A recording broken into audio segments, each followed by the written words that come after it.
Merry Christmas বন্ধুরা, কেমন আছো তোমরা সবাই? আজকে দেখো কেক বানাবো, সেই অনুযায়ী কিন্তু সমস্ত সরঞ্জাম এখানে আমি রেডি করে নিয়েছি। প্রথমেই একটা বাটির মধ্যে ভালো করে দুধের মধ্যে মিষ্টির রস গুলিয়ে তার মধ্যে কিন্তু আমি সুজি এবং ময়দা মিশিয়ে নিয়েছি। ওখানে কড়ার মধ্যে বালিটা গরম করতে দিয়ে দেখো ওটা 10 মিনিটের জন্য রেস্টে রেখেছিলাম। তারপর একটা ছোট্ট বাটিতে দুধের মধ্যে বেকিং সোডা বেকিং পাউডার দিয়ে সেটাকেও মিশিয়ে নিয়েছি। আর ওই যে কাজুর প্যাকেটটা দেখলে, কাজুর প্যাকেটটার দাম কিন্তু 10 টাকা নিয়েছে, আর ওর মধ্যে ছিল মোট 5টা। কাজুর এত দাম বেড়ে গেছে সেটা ভাবতে পারিনি। যাই একটা কাজু ডেকোরেশনের জন্য রেখে বাকিটা কিন্তু আমি কেকের সাথে মিশিয়ে দিয়েছি, সাথে একটু কিশমিশও অ্যাড করে দিয়েছিলাম। আমার কাছে বাটার পেপার ছিল না, তো আমি একটা ছোট্ট কাগজকে কেটে নিয়ে ওটার উপর অয়েল লাগিয়ে নিয়েছিলাম।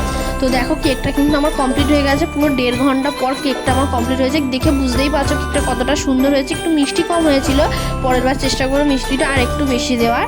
তো দেখো আমার বরের এখানে কথা শুনে ও কিন্তু প্রথম থেকে বলছিল ভালো হবে না, কেন বলো না, তো শুনলে ও কিন্তু নিজেই বললো কেকটা ভালো হয়েছে। ভিডিওটা ভালো লাগলে